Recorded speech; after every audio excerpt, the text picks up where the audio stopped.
Good Thursday afternoon, everyone. 10 Tampa Bay Chief Meteorologist Bobby Deskins. Tropical Storm Sara update. This was named this afternoon, early this afternoon.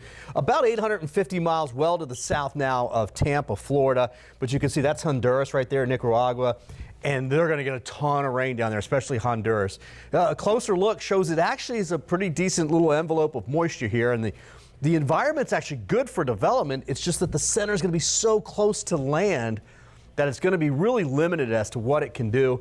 Winds at 40 miles per hour, so it's just barely a tropical storm right now. It's moving to the west at 10 miles per hour. Now, here's the latest forecast from the Hurricane Center, and you can see over the weekend it's a slow trek off towards the west. It kind of stalls in here a little bit, but it does get to winds to around 50 miles per hour or so, and that's with the center being really close to land. And then eventually it does move on shore into Belize. That would be Sunday during the day. This is Sunday at midday, lunchtime or so.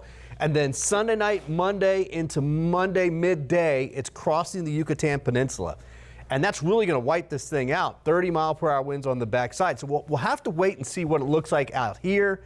But that's going to do a number on it. Most of the models are saying there's not going to be much left of this. And that's the good news. Now, remember, when we were watching this earlier in the week, last week really, a lot of the models had a strong storm coming right up in between the Yucatan and Cuba. So this is a really good news for the lower 48. This is not good news for Honduras. Here are the forecast models, and you can see, again, really slow moving right down in here, but then eventually crossing over land. Now, you do see them starting to come up. Not all of them, right? Because a lot of them just lose it in this area because it falls apart.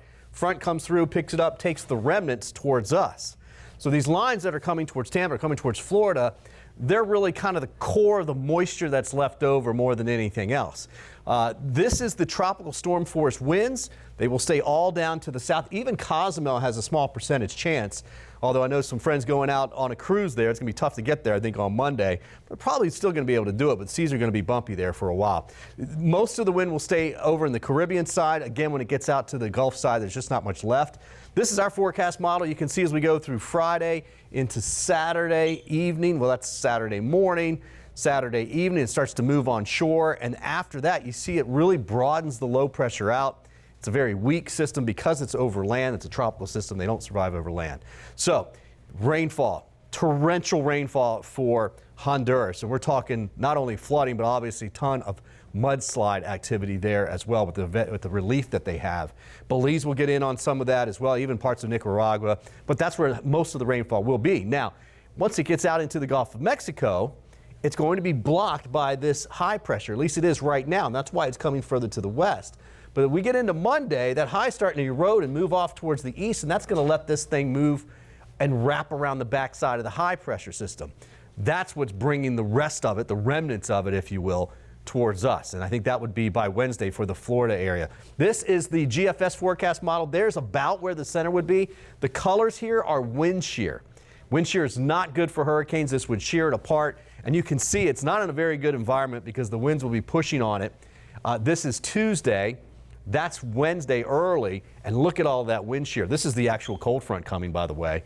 And then by the time it moves over during the day on Wednesday, it's not an environment for strengthening. So that's why I think it's more of remnant low pressure. It's basically extra rain coming through. And I do think some pretty good showers and thunderstorms, though, in the area on Wednesday. So here's Tuesday from the European model. Look at this stream of moisture. You don't see a big circle here, right? It's not a hurricane.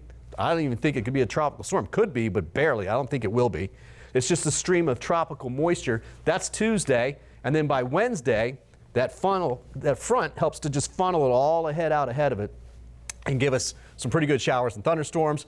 Probably about 1 to 3 inches of rainfall for the Tampa area or so. Some areas might get a little bit more than that, but it's moving quickly and should be out of here by the time we get towards late Wednesday night into Thursday. That's the European model. This is the GFS forecast model. Same thing. Here it comes up. They got a little bit of a low left over. Here's the front. Swings it all through here as we get through Wednesday.